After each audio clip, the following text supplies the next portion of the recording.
Hello everyone and welcome to episode 9 of the Switch It podcast, a series where myself and Bailey talk everything football. Now, the first thing we want to do is discuss how you've predicted that game right and gone 5-3 up. I know, yeah. And taken over me. I mean, what can I say? I'm just too good at predicting things like that. You know, you're gonna have to. You have to pull some results out of the bag here, otherwise, you know what the challenge is. Have we discussed what the new forfeit was yet? No. We'll reveal it later. We'll reveal it later. on another day. Yeah. Okay. Well, I mean, to be fair, the prediction I said 2-2 is probably how the game should have ended up. Do you not think? Yeah, I totally agree. To be fair, I don't think it seemed like a 2-0 to Liverpool. Like Bournemouth, They had a lot of chances. Well, they have two main chances which should have resulted in goals, really, in my opinion, and that was a disallowed goal for offside, which was the Brooks goal in the first half to equalise to go 1-1. But that was just due to an offside in the build-up before the ball got crossed to David Brooks. And then, I don't know if you saw the highlight, Harry, but Justin Cliver, he had the ball come to him. I think I'm pretty sure Tavernier. Yeah, I saw the open. Tavernier hit the left post and it rebounded out to Cliver, and he literally had all he had to do was tap it in, to make it. I think it was that would have been to make it 1-1 as well. Yeah. All he had to do was put it in the net, and he just skied it over the bar. Yeah, it's just one of them unlucky games for Bournemouth, isn't it? I don't think I can go back into the changing rooms and have a go at the players, because they've put in 100% effort how the manager wants them to play, and they've played how they want him to play against the best team in the league, and probably should have got a result. So I think for Bournemouth, if they want to get top 4, I think it's just sustain how they play against us. I don't think they've done anything wrong, even though the scoreline is in our favour. It just doesn't say how the game went. No, I totally agree, and with in the grand scheme of things, when we've ever been to Bournemouth in the past, we have actually come away with a good result, and we have been there a few times. Well, this season I think we played there in the Carabao Cup, and obviously we've now played there in the league. But I feel like our form down south currently is like the best in the league. I think we've only dropped points in one game, and that was when we went to the Emirates. And yeah, we have a really good record against Bournemouth. We beat them 3-0 at the start of the season. We beat them 7-0 last season at home. Yeah, and whenever we go there, we seem to get a result.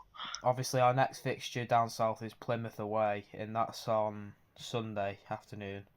And we'll talk about that in the next episode, but I think that should be another win, really. That's nothing against Plymouth, but the bottom of the Championship, and we'll probably be fielding a stronger side. But anyway, a bit more on the Bournemouth game. I was just going to mention to you before about how good Ryan Gravenberch was in that game. We've been saying it all season. I think it's every single game now where we say, "Oh, do you know how good Van Dijk was? Do you know how good Gravenberch was? Do you know how good Salah was?" It's them three players. There's always something more brilliant to talk about them every single game they play this season, it seems. Yeah, definitely. And one of the questions that I'd like to ask you, Harry, and we were discussing this a little bit before the episode, but I think that this season in particular, I think Ryan Gravenberch has been the standout, arguably the best CDM in the league, in the number 6 role. But I think he has been the best midfielder, however you want to call it. I think he's been the best midfielder in the league this season. Do you agree with me? Because I'd probably say yes. There's only a couple other names really which I throw into the equation from Arsenal, maybe say Odegaard in the equation, but has he really been at his best? He's been struck with injuries a couple of times this season. Has he been the same player that he was last year? But I mean, in terms of consistently performing week after week at the same level, I think Gravenberch has been unbelievable this season for Liverpool. There's only really one other player that I'd probably say could top him, but then again, it's just we're just so miles ahead of everyone else. And the player I was thinking of was Cole Palmer, but one's an attacker, one's a defensive. If you talk about Ryan's position this season, he's probably been the best midfielder in that sort of CDM central midfield area. Yeah, I know. This season, 100%, and it feels like even though he's really only stepped up to that role in the last year or so, really, for Liverpool, since he's been in a good run of no injuries, that kind of thing. I think he's really stepped up, and I think just that step up and proving to everyone that he's not a backup midfielder and he's there to start every game and he wants to be the best. I think that's a statement. That is such a statement to any other team. And it's the fact that we got him for so cheap from Bayern, and at the time he wasn't really getting involved in Bayern's team. But he's always been he's always been a good prospect for a midfielder, but he's just never really been given the chance. Yeah. But now he's been playing week in, week out. It feels like even though he's only been here for a year, and this goes for the same with McAllister and Szoboszlai, it feels like each of them have their own leadership role in that midfield, and that they all run that midfield together, and it feels so coordinated, and that it's so organised that it feels like it's so hard to break through our midfield. And if it do, and you'll notice if teams do break through us, it's actually through the wider areas. If they get past Trent or if they get past Robertson, for example, and they get a ball into the box. But that midfield right now, I mean, it's proven where we are in the table, but it is the best midfield in the league currently. And I mean, the term revitalise gets used a lot in football, and I think Ryan Gravenberch is the definition of that, because he's played under 3 different managers. When people know about him, Bayern, Klopp, and he was playing as a attacking midfielder, in and out of the team each week. Yeah. But people in football think of injuries as in, when players are playing too much, but actually, the players who are playing too much are the ones that aren't getting injured. It's the players that keep coming back from an injury. Players that aren't playing as much, such as De Bruyne or, Stones, or whoever's not getting as many minutes in the team, they're more liable to these injuries than the players that are playing every minute, such as Salah and Gravenberch. 100%. But one thing I'd just like to touch up now you've mentioned that is that when you say players are playing too much, I think that's saying that this season. I think a lot of people have also brought this up when I've been listening to the radio and things like that on TalkSport, for example. But when you say a player is playing too much, are they really?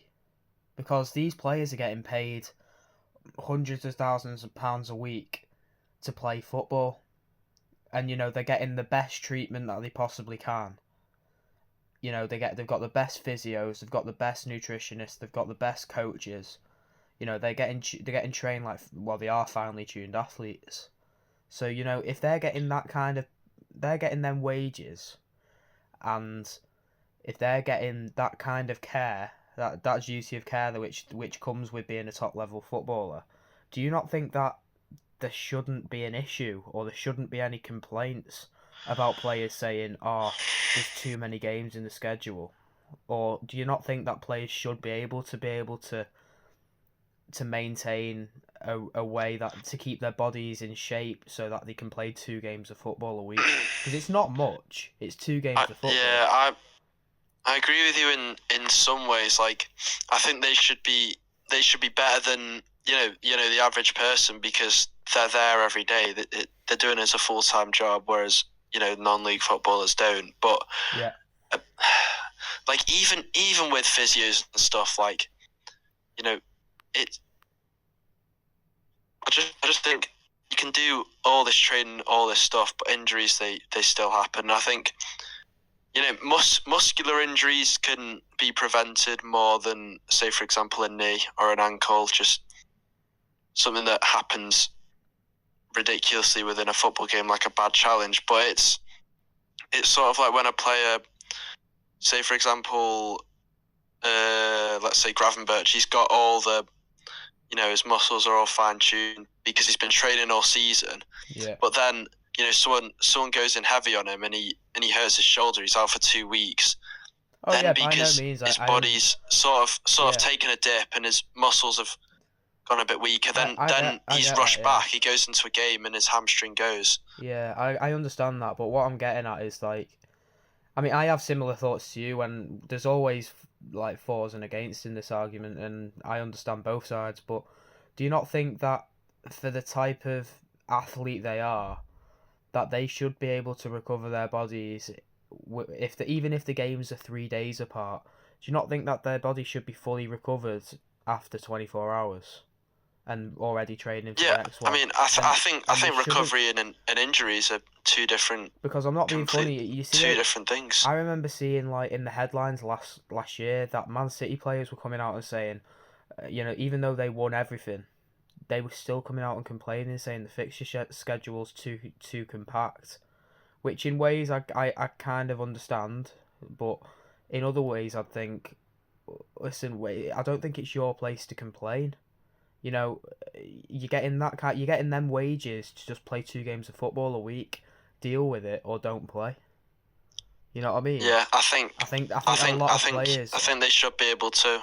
Yeah, I think a lot of players. I think my point is they should be able to recover to play games more than a non-league player plays like once a week. They should be able to recover, but injuries on the other hand is a different thing. Oh yeah, which 100%. sometimes injuries are just like, what's the word? It can just happen pretty much. Yeah, it's definitely without injuries are more common to happen, but yeah, I just wanted to hear what you thought on players coming out and from other teams and saying and using the fixture schedule as an excuse. Well, it's been the same fixture schedule. Yeah, you do have a good point. It's been the same fixture schedule for the last however many years. You play the exact same competitions. I understand the Champions League has changed, but still, I mean, like, the travelling and going and playing this many games and going out all over the country in Europe for these big teams, that's just part of what being a professional footballer is. So if you don't like it, then play non-league football. They play once a week. Play different. The reason why they get paid so much in professional is because we pay to watch them. Like exactly, and they're entertaining us. We want them to play twice a week, and if they're going to be like, no, we want to play once every 10 days. Well, we're not going to be as entertained, and more people aren't going to be. Yeah, and I think part of that. I think part of that frustration. I think they're just trying to find an easy excuse for not performing at the best, saying, "Oh yeah, well, there's too many games." But I just completely think that's such a poor excuse to come up with as a professional footballer. Do you not? I just think it's such a poor excuse. The money that. Yeah, I think. I'm not saying that football players get paid too much. It's one of the perks of the job. If you're very lucky to make it as a football player, that's the kind of money you get. That's one of them. But do you not think that some of the players that are saying this, they're on hundreds of thousands of pounds a week? A week. They're making double the average person's yearly salary in a week, and they're coming out and complaining that there's too many games. I just find it mad. Yeah, I mean, everyone knows about footballers' wages. I think some players though that can't really help their injuries because they're just out for a while, like a player like Reece James or like the Reece Jameses out there, they can sort of complain about it because that's just natural frustration. But say for example a player like Phil Foden comes out and City have a bad game and he goes and complains about it. I think that's your point. I think that's a bit stupid. Yeah, I mean, on the point of City, they got battered by Arsenal, and that's a hard one for City to take. Yeah, I mean, personally, and I predicted it to be a draw, but I thought that if it wasn't going to be a draw, that game, that it would have been an Arsenal win. But I didn't expect it to be by that amount. I don't know what you thought, but I mean, I just did not expect it to be that kind of result. Yeah, I mean, I just thought City had decent form going into this game, and I know they're without Rodri, but it's City. I don't expect them to get rolled over that easily. I think the thing is with like Arsenal is they went 1-0 up against City, and they sort of just had like a natural instinct as a team to sit back, and they were like, they didn't realise this is a weakened City team that are not good defensively and on turnovers at all. Like City just can't do it. City want the easy game. They want to just play it around you in the half. They don't have the players for turnovers these days, and I think Arsenal realised that. 1-1, and then when they went 2-1 up, that time they went up in the game. Yeah, they were like, we know what this City team's about these days. Yeah, and I think a point that you've made in the past is that I think Pep's. Do you think that Pep's like style of football is like it's like slowly dying almost? You know, I think a lot of teams are starting to understand their way of play, and they can predict how to play against it really well now. You know, I think there's only so long that you can keep a style of play going and keep it under the radar. But the way City have been playing recently, I think every team that they've come up against has got onto it, and that's why they've been so poor recently. And you can't just blame it on Rodri's injured, because one player does not make that big of an impact in a season, in my opinion. Yeah, I think that, you know, the teams that aren't the top 6 teams that are doing really well, they're sort of just playing like that sort of physical style of play that like it works, because with when you've got a certain tactic or style of play, like, you know, like United's or City's, it's either really good or really bad. Like some teams it just doesn't, or some teams it can win you the league.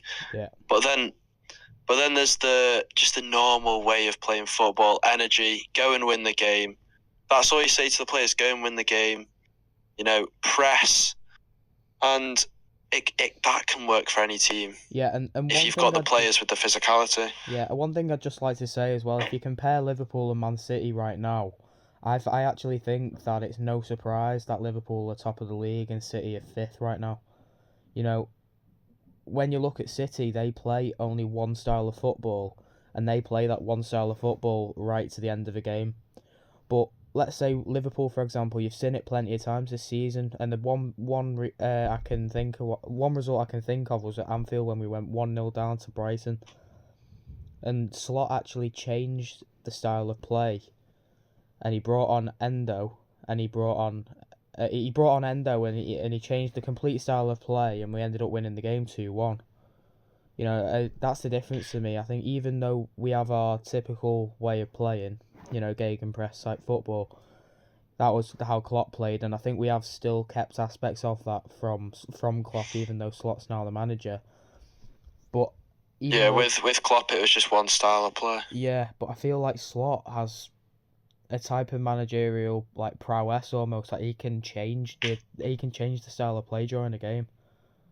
I don't know what you think of that, but I think that's been one thing that I can differentiate from Liverpool and other teams this season, is that they change the way that they can play to win a game. Yeah, they understand the type of game that they're playing in, and they can adapt to it really quickly. Which I think when how a team wins the league, to be honest. But I don't want to jinx anything. I think too early. The difference why Liverpool and Arsenal are like so ahead of City, not in terms of points but performances as well, is because Liverpool have, like, when Liverpool get countered, because Liverpool like to have the ball a lot of the time. Same with Arsenal. I know Arsenal are good defensively, but Arsenal have got Rice, Gabriel, Saliba as like that protective triangle. And then you look at Liverpool, we've got Konate, Van Dijk and Gravenberch. Yeah. But City, they just don't. They don't seem to have the players that can break up play. Like, you don't have that defensive triangle in the middle of the field, really, do they? No, they don't. They don't have like that presence at all. You know, Arsenal, they have, like you just said, they have Saliba, Gabriel, and Rice. That's their defensive triangle. We have Van Dijk, Konate, Gravenberch. That's ours. You know, you could even argue that Chelsea have a bit of one coming. You know, they've got Caicedo, and then behind them they've got I think Tosin and Colwill. You know, that they're starting to play well together. You know, But City right now, they've got that many injuries that it's different defenders every game, and then it's Kovacic, and Kovacic, in my opinion, is he's way past his best. He's nowhere near the player that he was for Chelsea when they won the Champions League. Yeah, I just don't think that City right now have got that spark that other teams have that are above them, and that's the reason why I just don't see them chasing. Or I think if they get Champions League football this year, I think it's going to be third or fourth for them. I think they'll be lucky to get third. Yeah. I think they'll be very lucky. Yeah, to get third. City are lucky. They still have game-changing players like De Bruyne and Haaland that can turn around the game, get a result, get 3 points, and that's what could drag them to a good Champions League. Yeah, I mean, run, yeah, or like an FA Cup or a Premier League top 4. I mean, to be fair, at one point, Man City were half an hour from getting knocked out of the Champions League last week. They went 1-0 down to Bruges, and that they were so close to ending up going. They were to bowing out the Champions League, and that would have been. I think if that was ended up going to be the case, that would have been so tragic for Pep. That could have been something that would have instigated him potentially losing his job. Yeah, but I 100%. don't know. I just don't. One thing I'd just like to quickly touch on before we move on is Pep was regarded as one of the best managers of all time in the Premier League, which, no doubt, I agree he's up there. But one thing I don't agree with is if you're one of the best football managers of all time in the Premier League, you're up there with other managers who for other teams and that, up there with Klopp, them types of managers. Why would you rely on signing £180 million worth of players to try and fix all your problems? Like, why would you resort to that? That just does not prove that you're the best manager in the league, does it? In my opinion. No, and I actually think, definitely not. I actually think, like, I'm making this point now, and I don't think I'd be the only person to have thought of this. Across sports podcasts, etc. But I just think that Pep Guardiola might lose a little bit of his managerial reputation from doing that. I just don't agree. Yeah. I just don't think that. If you've made yourself that pronounced as a manager, let's look at, for example, I know he's from Man United side. We don't like Man United, whatever, but it's one of them. But if you look at Sir Alex Ferguson and the career he had at Man United, would you ever think that even if Alex Ferguson went downhill for half a season with his Man United team, that he would have signed over £100 million worth of players to try and fix all of his problems? The answer to that is no. No. There is something I'd touch on. I think you finish quickly. But I think a good manager would get out of that problem by changing the way of playing and changing the formations. For example, changing everything before you resort to that. And the best example I will give of that is when Jurgen Klopp did it for Liverpool. We had that bad season a couple of years ago where we ended up losing to Burnley at Anfield. We lost to. This was all during lockdown, if you remember rightly, but he changed that. This was the season before we won the league, I think, if I remember rightly. The season where Alisson scored the header. That season. He changed that season from being drastic. It could have been 8th or 9th in the table for us that season, but we ended up getting 4th. And I know City's season isn't as bad this season as what ours was back then, but that is what you do. You don't go out and spend 180 million to try and fix all your issues. That's just so poor, in my opinion, from a top manager to think that's the only option. Because his players are going to come back. Rodri's going to be back. But to sign 4 players and all of them being like 50 million plus signings, realistically, that's what they are, apart from one, that Kusanov. But I just think that's so poor from Pep to have to resort to that. And the fact that the club's actually backed him in doing that, I just find that so poor from Man City.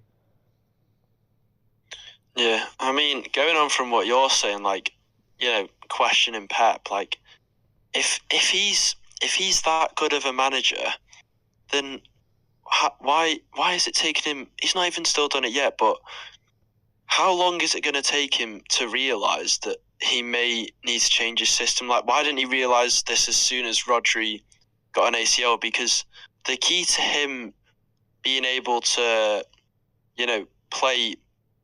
play in the opposition's half, he's then lost his presence and his defenders aren't in great form because they're just injured all the time.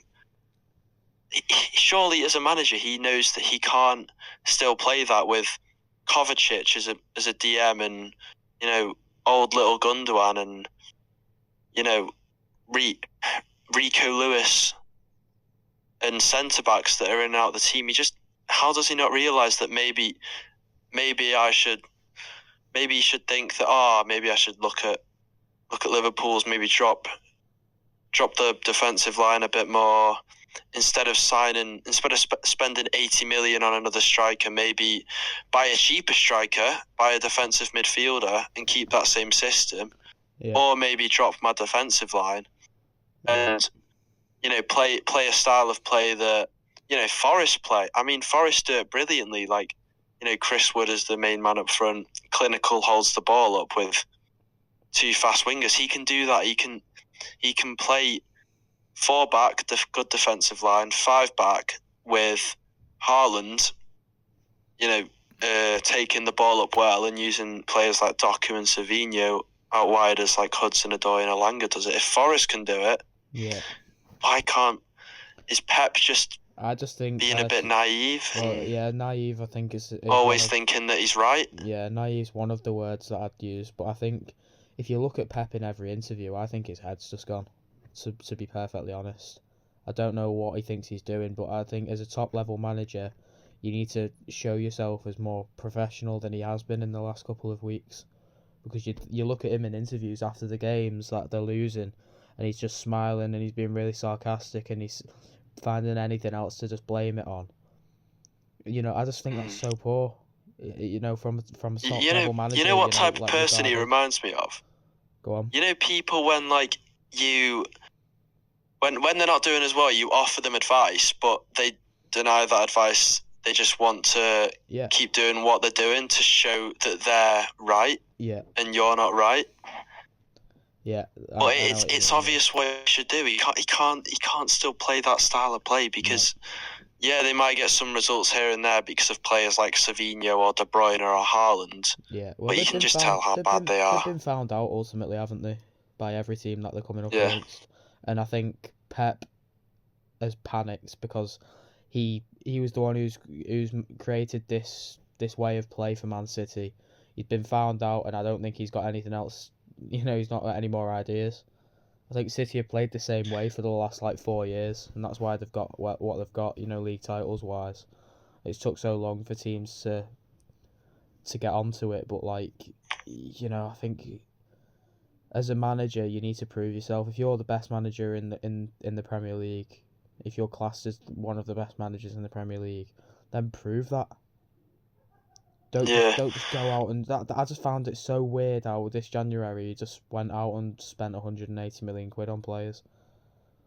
I just found it strange, to be fair. But let's move on. Going on a team that is sticking to a way they're playing and they're getting found out, and a team that needs to be more solid. Let's move on to Spurs because I'm looking at this Liverpool Spurs game on Thursday and I'm thinking if Spurs want to win at Anfield, they need a very similar performance to the way Forest played against us and the way they played us at the home ground. They can't be leaving the game 0-0 until half time, because if the second half is in the cop end and we get chances, we get a goal, it's just going to be us.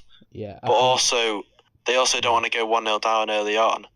No, I think personally, the Spurs don't have a chance here.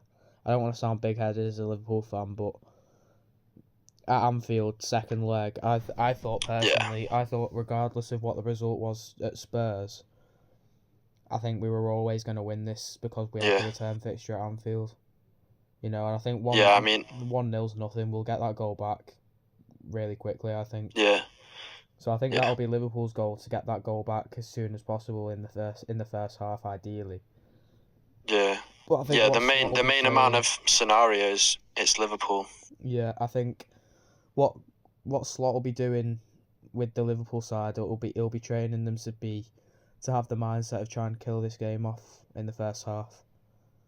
That'll be what he'll want to do. He'll want to finish it off. He'll want to go 2 or 3 goals up, ideally in the first half, if not 2 goals up at half time, and then it takes the pressure off the second half.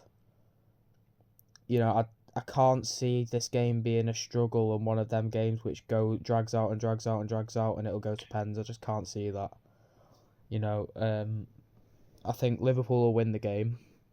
I'm still making my mind up what the score will be for my prediction, but I'll let you go first if you want with making your prediction. Yeah, I mean, what I would want to say is we're also going to be playing our strongest 11, the same 11, against Bournemouth, because playing Plymouth on the weekend where we can rest, and we have a whole week for them first team players until the next Premier League game against Everton. I think the only player that's going to be missing out is Trent.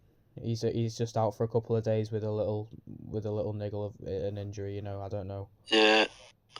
I mean, Trent could be more important than you might think in that game, because Spurs could go into the game and defend their lead, and Trent is the man to unlock that. But they play such a high line, and Trent's balls over the top are so clinical, I think. Yeah. So he might be a miss, but I think we do have. What I would say is, I know you're saying it's going to be an easy result or whatever, but I actually. The thing is, I don't want to disagree, and then because I can also see Liverpool barring them, but I don't want to disagree and look like a fool saying this, but I'm going to say it because Spurs have actually signed a good centre-back, a good Austrian centre-back called Danzo. Mickey van der Ven's back from injury. They have Porro. I think that goalkeeper that's not Kinski, I think he's a bit frail, but their other goalkeeper, he's a good goalkeeper. They can play a solid 3 in midfield, and they also have wingers like Kulusevski and Son that'll work back. So I think it could also be a difficult game. Because they showed that when we played them at their ground, that they can be solid defensively. The only thing we have in our favour if they do that is Anfield and attacking in the Kop end when we're only 1 goal down in a semi-final. Yeah, I mean, I would just like to. So that's why I'm thinking that we will go over the line, whether we batter them or 2-1. I'd just like to bring up the stat I've found as well, and that is that the last time any team came to Anfield with a lead in a cup game, with a lead on aggregate, was Barcelona when they came with a 3-0 lead, and look what happened the last time. You all know how that one went. Yeah, look what happened the last time that happened. It doesn't matter what that score was. I think the players that were involved in that game, which still are at Liverpool, Van Dijk, Alisson, for example, they'll have that result in mind and think that any comeback's possible if you're a Liverpool player. We definitely have more of the experience in terms of Liverpool have more of the experience in terms of these types of games than these Spurs players. Yeah, well, I mean... But these Spurs players are also capable of putting out a good performance. I think that's my point. Yeah, I mean, we won that game 4-3 in the end on aggregate against Barcelona, and we ended up playing Spurs in the final. But I don't think we'll have any issues. I think to start overthinking it, it'd be the wrong thing to do. But I don't think we're gonna have any issues at all. So I'll go straight in with my prediction, and it's gonna be 3-0 to Liverpool. 3-0 to Liverpool. I'm sort of putting the podcast on hold here, aren't I? Thinking. So first off, I can't see Liverpool conceding to them. That's a definite. I can't see Tottenham scoring. I might be completely wrong, but at Anfield on that kind of night, I think they're just going to crumble. You'd say Liverpool are going into the game with a good head after beating Bournemouth, but we weren't even. Bournemouth should have got points, and Spurs are doing all right at the minute. I think the second half of the second half was the best. That was the best Liverpool played in that game, and we completely dominated. Really, after Salah scored, the game was just killed off then. And Liverpool actually had the chance to go 3-0 up. Really. Yeah, I'm saying 3-0 Liverpool, but part of me thinks it could be 2-0. Yeah, it's just Spurs are going to come into the game. I think what will happen is Spurs will attack the Kop end in the first half. They'll be riled up because they're in a semi-final for the first time, and they're in half decent form. So I'm going to say Spurs get the first goal. But in the second half, Liverpool are attacking the Kop. Van Dijk and all these players have the experience. I think we might score just before half time or just after half time, and then it'll just be all Anfield. All the rest of the second half, we'll find that goal, and then it'll be extra time, and we have the fitness, and I think we'll win 3-1 in extra time. Yeah, personally, that's my prediction. 3-2. Yeah, I can see yours. 3-2 on aggregate. 3-1 in the actual game. What are we doing then? Are we going to predict the aggregate score, or are we predicting the game score? Well, I mean, it's the same thing. Yours is 3-0, mine's 3-1. So 3-1 on aggregate for you and 3-2 on aggregate for me. Yeah, I think personally, I cannot see Tottenham scoring first in this game. I think the importance of Liverpool scoring will have been mentioned to the players. Yeah. I think Liverpool have to score first. I think if they don't, then warning lights are going to be going around all the players' heads. I think if Tottenham score first, personally, I think they'll realise the importance of that, and they'll probably end up winning the game, to be honest. Yeah. Yeah, very, very good. But yeah, I think Liverpool have to win, and I think they'll keep a clean sheet as well. They'll understand the importance of the game, and I think I backed Liverpool to get to the final, and I think I don't know. I think if we face Arsenal or Newcastle in the final, I think both teams have a reason to try and beat us. Newcastle will want to win their first trophy in donkey years. And Arsenal will want a bit of silverware because they don't seem to be able to do that. Yeah. Yeah, I agree. Yeah. Yeah. So, I mean, before we finish, how are you feeling overall on the Premier League as a whole? I think after that game against Bournemouth, I think that's a statement win, to be honest. Yeah, I've got a few things about the Premier League. I think going off this weekend, I think it's sort of becoming more obvious which three teams will go down and how far off everyone else they are. I think it's clear to say Tottenham and United won't get a European spot. I think teams like Fulham, Bournemouth, Forest, Villa, Newcastle are too good for them. Yeah. Too competitive. That's good to see, in my opinion. I think it's not going to be as easy for Chelsea and City to get top four as people think. Right, okay. And then I think that the title is looking like it's going to go to Liverpool. Yeah, I think after that Bournemouth win, I think that's what Liverpool needed.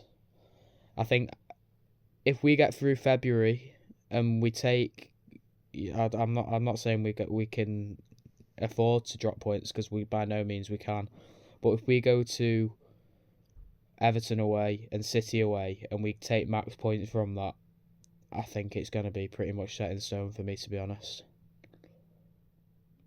Yeah, I think that's everything. Before we finish, I just wanted to say a big thanks to everyone who tuned in to our Switch It podcast, episode 9.